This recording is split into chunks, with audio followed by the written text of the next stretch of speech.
Watch this. No way!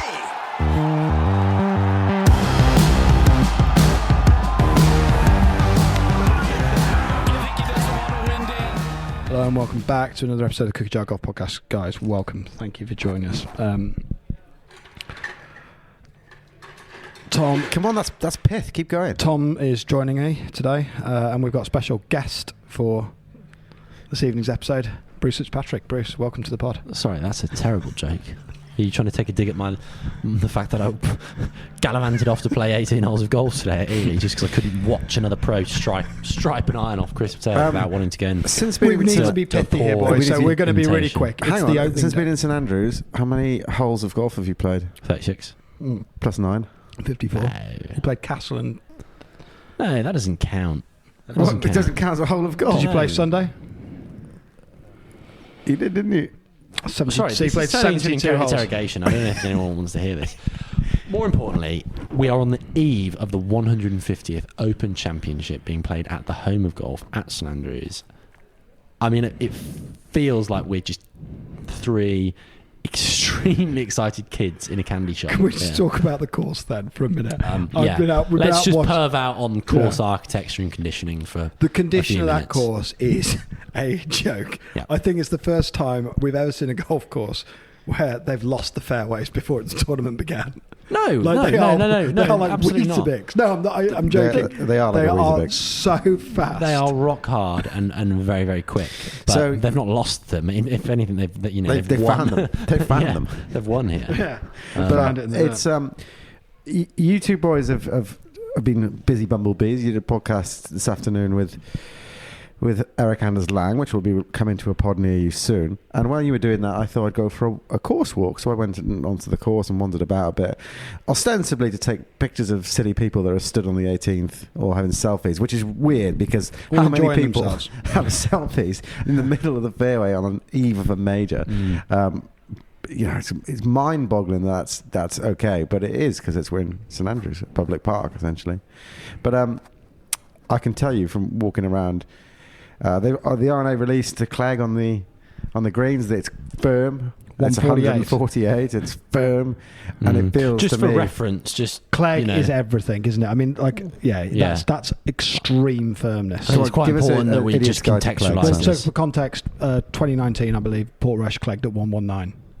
And that's like. So if you look up a Clegg chart, I'll stick it up on Twitter or something, or we'll put it somewhere. If you Google Clegg readings, basically it goes like 100 to 110 is like decent playing surface. 110 to 120 is a little bit interesting. You've got a bit of bounce in the turf. 120, 130, it's quite hard. You've got to hit the shot really good to stop it. 130 above, elite players are struggling to hold a wedge. Yeah, don't. And you're at 148, so you're basically at as higher end of firmness as you get. That's the greens which are being watered. That went up 16. I think it's millimeters, but that went up 16 mils in 2 days. It was 130 at the beginning of the week, and that's 148 on the greens. That Clegg hammer is laughing at anyone that said that someone's going to shoot 59 around this golf course. What I was going to say is that I walked across the 18th, walked across the first. I had a little feel with my feet, and I can assure you, although I didn't stand on the green, but I can assure you those fairways are firmer than the greens. They are rock hard, like absolutely rock hard. And there's a little bit of wind going. We've heard reports of someone hitting a 6-iron and 320 yards off the 16th tee. I think it's just... Who's done that? I think it... Oh, no, we heard about it down in the media centre earlier, didn't we? Well, I saw Lucas Herbert playing into 15. Herbert. Quite poetic, actually, in a way. This is the first major championship we've attended as the Cookie Jar, as a 3, and Lucas Herbert, he's left so named in your the second podcast we ever left did. a fairway on 15, and as you know, there's those two bunkers that are sort of like at an oblique angle within the fairway, about 50 yards short of the green. And he's probably got no more than 120, and I'm watching hitting these soft pitching wedge shots. He played 4 of them, no more than 3 or 4 yards past the second bunker, and these first 2 shots de-greened, didn't they? Yeah, the green's 20 or 30 yards deep. That's an 80-yard run out from a 60-yard pitch shot. Yeah. I mean, it's so spicy. It's going to be so exciting. The only thing I will say is we've been out there today in and amongst it, or certainly 2/3 of the jar have been, and it's really hard to get a sense for what's going on the ground. I think in the grandstands you see a little bit more movement and what's happening with the ball and how the course is playing. It's the atmosphere, isn't it, really? It's not it's going to be really hard to see a fat lot out there for the next 4 days. Yeah, I think you know it's worth getting a seat in a grandstand and just watching a few groups come through. I think to observe some of those themes that we've just picked out there, how firm it is and how fast it's playing, and the difficulty in holding greens and getting the ball close. But I think some people might be quick to say, well, is this a bit Mickey Mousey? Is this really golf? I think it's a different style of golf to anything else we've seen during the year, and it's brilliant because we heard Tiger mention it in his presser yesterday. You've got to open your mind to so many different options, and things like we've heard certain people out there try and simplify the game, hit one shape, keep it really simple. The top guys just hit it one way and just bomb it and keep it very repeatable and boring, and they get really good at that. And actually, I think you look at a course like this, when the wind picks up, you've got to be able to hold it both ways. You've got to be able to move the ball if you're going to have any chance of stopping it close and trying to give yourself a look at birdie with the fairways and the greens as fast as they are. And I think it's just going to be a really exciting exhibition of probably the two best skills in golf, of shot making and elite lag putting. But it's also pulling out some of the best crazy niche little points you're hearing. I don't know if there's a kernel of truth in any of this, but I'm hearing players are putting in two options of 60-degree wedges with different bounce and grind options just so they can play different shots around the greens. I mean, today I've heard that 2 or 3 players from guys in the media tent saying have actually gone to a alternating sort of system with their shoes, i.e. their left foot will just have normal soft spikes, but they want to have metal spikes in their right foot so they can get some purchase in the ground. Because they're saying it was so firm and shiny, crusty, the shiny was causing a bit of slip in that. I don't care if it's true, but it's like never let the truth get in the way of a good story. Yeah. No, we've had reports. That's a real thing. Barring an absolute deluge overnight or over the next couple of days, I think we're just in for a really exciting Open, and I hope this podcast ages well and they don't go and shoot 25, 30 under, but it just seems quite nice.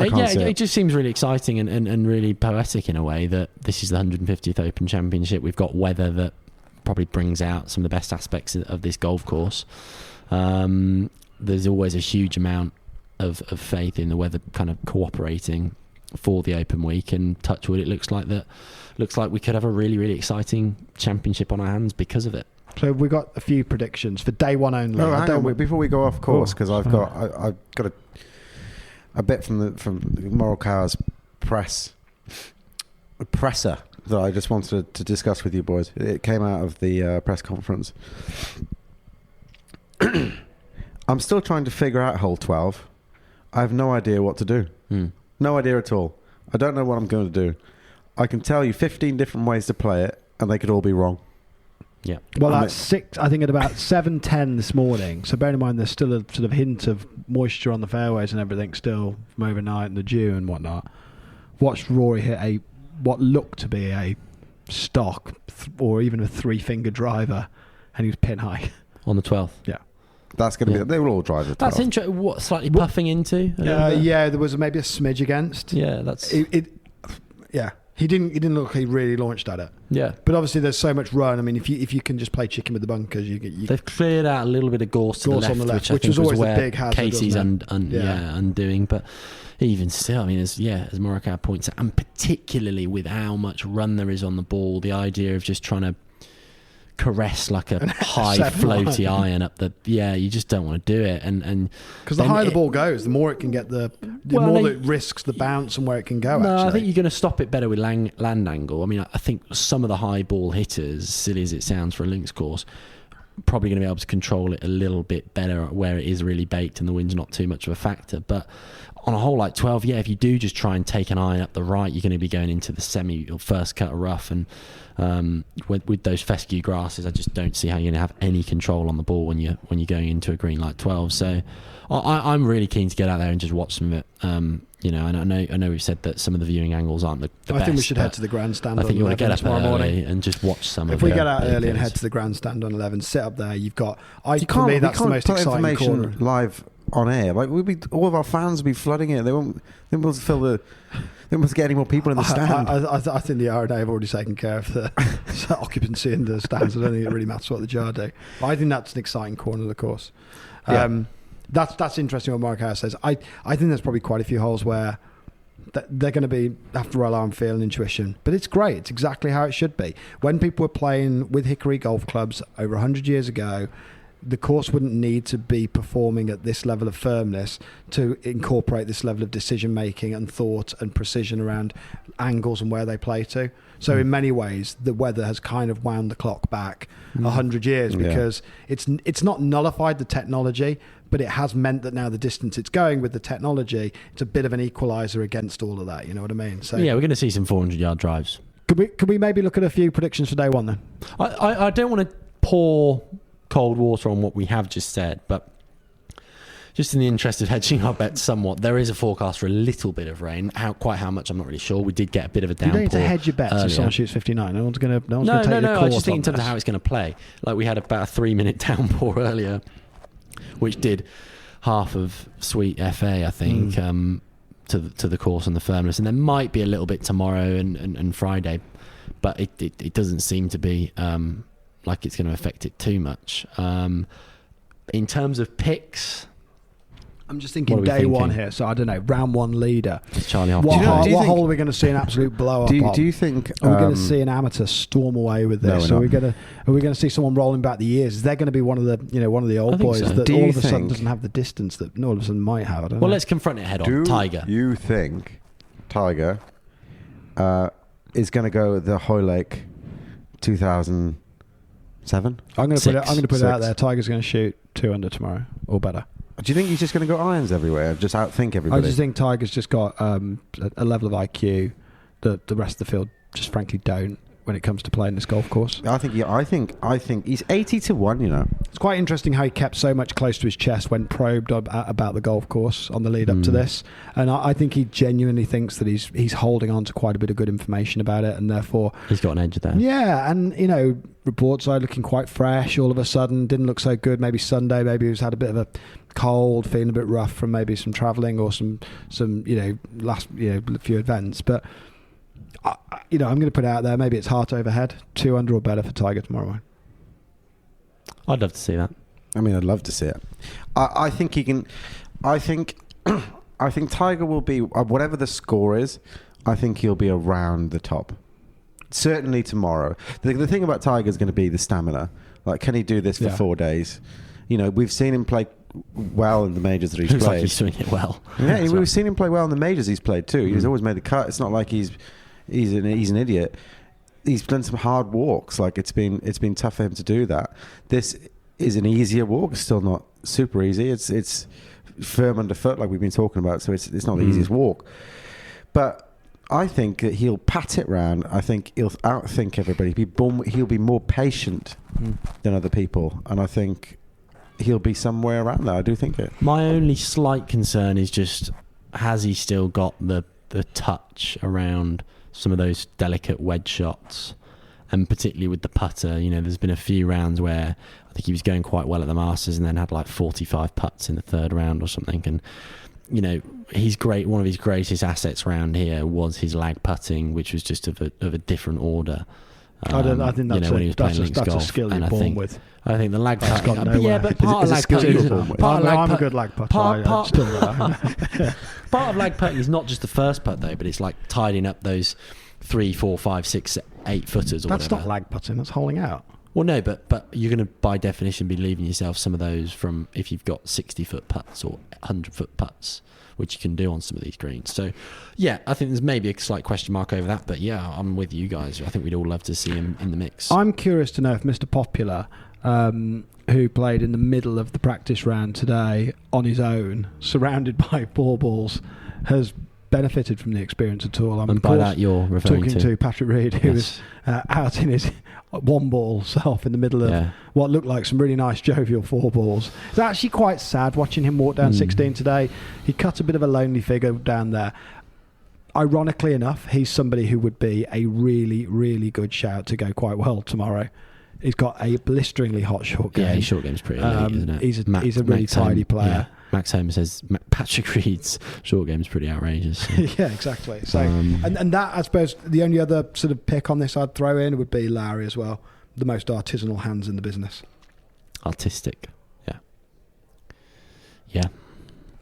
I don't think you know too much of that. I think Rahm actually has some of that artistic flair that you know sometimes comes out as an expression of the environment that you put in, really. And I think the same could be true for Rahm. And Jordan Spieth. I think Jordan, he was one shot off in 2015. He's been playing well. He's gone through a particularly hard few years, but he's definitely out the other side of it. The other end of it, isn't he? Definitely out the other side of it. And he's done, when he played here last time, he basically did zero prep. Didn't play the week before. Hasn't played links golf before. Well, he played John Deere, didn't he, the week before? Yeah, he was doing St Andrews and simulators to practice. It's like you just can't do that. Yeah. Like the ground is not going to help you. No. So now he's got the experience. He's played it before, you know. Is there much read on the draw? Morning wave versus afternoon wave. I'm not sure. It looks like there's a bit of rain coming in later on. Pin placement's being released at 10 p.m. this evening. Just a little knowledge bomb. What do we think? I mean, this is going to age terribly, but I feel like the whole podcast could potentially age terribly. You are terribly scared of getting anything wrong. No, I'm not. I'm just definitely scared. Obviously, we're throwing out a fair amount of conjecture, but we'd like to think that we've made some validly kind of well-reasoned arguments as to why that might be the case. We've got great form when it comes to picks. Yeah, picks is just a fool's errand, isn't it? But in terms of pin placements, I don't think they're going to tuck them silly. Just say, let's just protect the life out of this for day one. Yeah. You think they're going to tuck them away tight? I don't know. They didn't at Royal St George's. I don't think they will. I don't think they'll tuck them. No. Because not on day one. If they go silly low, like if someone comes out and half the field are 5-6 under, I think there's a bit of nervousness around the fairways at the moment, and just the sheer firmness of the course all of a sudden that wasn't there maybe 3 or 4 days ago. They were throwing a lot of water on the course today. Well, they're watering the greens. They're watering the bloody bunkers, to be fair, at one point. They were throwing a lot of water on it today. I don't think they would be doing that if they were then going to start hiding pins in stupid positions, because they can always build up to that, can't they? And I think it will naturally get more brutal as the week progresses. But let's not forget, people have been playing golf on that land for like 400 years. And if this was now and there was no tournament, they wouldn't be doing any of this stuff, and people would still get around the golf course. So it's not going to be unplayable. Well, it's the whole nation of the old, though, isn't it? It's hard par, easy bogey. It's like it'll still be playable. It's just for these guys to get around in elite scores is going to be really tough. Yeah. I think it's straightforward on quite a few holes to make par. The number of birdies it will yield will be the question. Yeah, I think. Well, imagine, I don't know if and like Peter Dawson said to us, he was like, "I've always thought, what was the number he quoted? 6 shots harder. He's going to make it 6 shots harder with the pins." And I think that's up their sleeve. Typically, you want to keep that up the sleeve, maybe for later on in the week. But like, if you think about I know we were going to do picks, but we've gone back off onto the course. But that's fine. If you think about if they get the first green firm. I mean, how on earth do you 3 on? How on earth do you play that 2 yards on? Well, because you either try and get as close to the burn as you can, and then you've got like a naughty little chip, which you basically can have no spin on, or you're going to have to lay back onto a firm green and just pray that it holds from like 100 yards. And if it doesn't, generate enough spin. Simple answer. You just need elite low point control. Was it Baker Finch?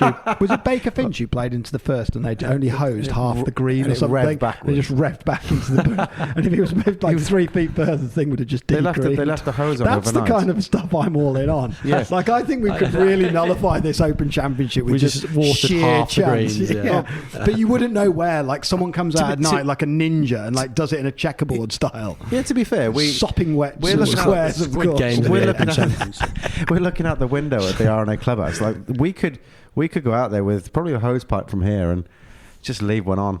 We could just do like quadrants of the green and just sabotage this thing in one foul sweep. Of course we won't do that. We respect the game far too much. much. It started out as quite a well-intentioned and I think highbrow discussion on this pod has descended into some veiled threats of vandalism on a golf course, which, Can we go with any other... I'm just thinking any other predictions for tomorrow, just in terms of, because I always think you can play yourself out of this in day one. Very rarely the guys can... win it on day one. So it just doesn't happen. Is there anyone here who's got the potential to just go and completely and utterly take themselves out of it. I suppose there are a lot of people with any big names. I wonder how, like, obviously, the absolute sniper of majors himself, Will Zalatoris, he's still young. He's not played a huge amount of golf over here, to my knowledge. I don't think he'll play himself out of it. No, I'm not saying he is. But do you think his lead, game will travel well? Is his lead wrist extension going to be able to deliver a wedge with the right amount of bounce into some crispy links? This is where you're getting your own head. No, I do think. Scheffler's someone who I'm looking forward to seeing how he's going to play, because I think I can imagine he hits it too hard. I can imagine there's almost too much. I don't know. Someone like Bryson, for example, to me would stand out as somebody here that just could quite easily the guys who haven't got sign massive, up a 77 at the end of day one and be like how the hell has he done that? But it's like fishing thinker. with dynamite. It's just not productive. He's a good at times. thinker, though, so he might. If he thinks about the wrong stuff when it comes to links golf, he's all about. I don't know. Well, I'm not going to make this into a swing discussion pod, obviously, but he's someone who thinks a lot about the golf swing and the optimum delivery and the mechanics of how you move in a club through space and time. But I don't know if he is someone who is thinking about the challenge of links golf, because why would he? Let's face it, he's not really played. He plays one event here a year, and he's been doing that for a few years, and this is going to be the firmest Open that he's probably ever played in. So I don't know if there's any reason as to why he would be thinking about some of the variables that you need. I think the point I agree. I just think the point I'm trying to make is I think there's only a certain level of power that you can actually ever need. Like if you've got 130 club head speed in the locker, you're never going to actually benefit from having it above 120, for example. So there's a whole load of players here that are going to have some power up the sleeve that they're never going to need. I think Justin Thomas might be a good shout. Yeah, I'm interested to see how he gets on. Missed the cut at Renaissance. Maybe he's had a bit more time to prep. Feels like he's not really done that well in Opens of previous years. I don't know how many he's played now. It's certainly obviously a handful or so. And of course Matt Fitz. I know it's rare for people to win back-to-back majors, but his head is just so good. And now he's like He-Man with a club in his hand. It's like just gained 30 yards from absolutely nowhere. Shout out the stack system. I'm going to make another prediction, and it's more of a hope that maybe we don't have, that maybe some of the rhetoric around live golf that I think has been too heavy on the narrative leading up to this maybe dies down when we get into the cut and thrust of the game itself. Yeah, I think so. Because I don't know, maybe it's just sort of being here and being a bit closer to the action and stuff, but just seeing how much attention is put on the players on all things live. It's like we're here at the 150th Open. Yeah, so just to clarify that, how much pressure and attention is put on the players by the media, asking questions, asking questions about live. Justification, and the players don't care. No, they don't, and it's like they want to talk about, and they're all saying the same thing. And I think it's just a shame that that's where we've got to, where we're needing to ask banal questions, where we know there's not going to be a straightforward answer for someone to write a 500-word article about live golf. No, that then satisfies a load of clicks, and I think it's a shame because we are at the course and stuff. We could do this podcast for 3 hours, and our listeners will be very grateful that we're not going to. But we could talk for so long about the golf course and the way it is, and what a brilliant moment this is. I kind of hope that when we get into the cut and thrust of the golf, that starts to. By the time this pod will be released, which is tomorrow morning, the first tee shot will have been struck. First tee shot's at 6:40. We'll get out by 5 a.m. We're going to go early, but you'll have an hour before the first tee shot is struck, and I think all bets are off as soon as that first ball is off the tee. And I think Paul Lawrie, honorary starter. Yeah, he's hitting the honorary first tee shot. Honorary member of the RNA. Yeah, as is Tiger and Rory. They've also been announced, those three this week. So yeah, I mean Tiger, you can understand. Obviously, 3 Open Championships. Paul Lawrie. It's 2 Open Championships for Tiger, isn't it? No, he's won twice at St Andrews and once at Hoylake. 2000, 2005, Silly 2006. Yeah, you've got to be really careful when you're on a top flight podcast like this.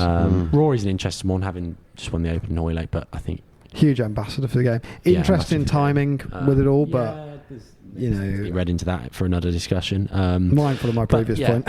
I think on the Tiger point, we obviously went to his press conference yesterday, Mills, and for all the discussion that people were trying to get out of him regarding live golf, as you mentioned there, Sam, actually what I kind of took away from that, I don't know if you feel the same, Mills, but it was just how quite endearing in an almost geeky way, he sounded about the Open and playing golf over in Scotland, and certainly at the home of golf being St Andrews. Just how much of a student of the game he is in terms of the golf history. He loves the anecdotes from the likes of Trevino and Jack Nicklaus, and he just seems to be deeply appreciative of golf on this side of the Atlantic, and links golf in particular, here in Scotland. And I just thought that was amazing, and there probably wasn't enough made of it in the because they just wanted to write crappy, crappy articles, didn't they? But I hope he does well. It's weird because my first time at St Andrews was maybe a year ago when we came and did the film, which by the way is booming on YouTube. Thank you for that. You're all watching it again, which is good. But it's strange, and you kind of think when people say, "Oh, the old course is the best in the world," and you kind of just think it's lip service in lots of ways. But the more you study and the more you understand, it's like I think Tiger's studied it and understands it, and he understands that it is genuinely mind-bogglingly good. And he was like a little kid when he was talking about it. He was really excited. Yeah, well, someone asked him, they said, you've said that this is one of your favourite golf courses in the world. And he stopped him dead. He said, no, it's my favourite golf course in the world. Yeah. It is my favourite. Yeah. I love to see his eyes there, just like cold assassin eyes. And that's why it's so good that it's almost like, whether it's serendipity or whatever, that we've got the weather and that the course is going to be presented that way. It would have been such a shame to have had a juicy, heavy rain for 3 weeks, and it becomes nullified to a wedge challenge, and you get a Zach Johnson. Well, I heard that Richard Mansell, former guest of the pod, I heard secondhand through his coach that he hit 14 wedges in the practice round.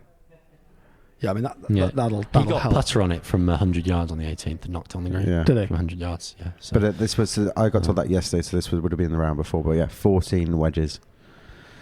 So it's going to be interesting to see what happens. Well, I suggest we put a bow on it, gentlemen, and absolutely. Until tomorrow morning. The rest is left for speculation. But hopefully you guys are enjoying these short micropods. We look forward to hopefully bringing you a couple more before the week's out. One more question before we disappear. Bruce, where are you playing tomorrow? Watch this.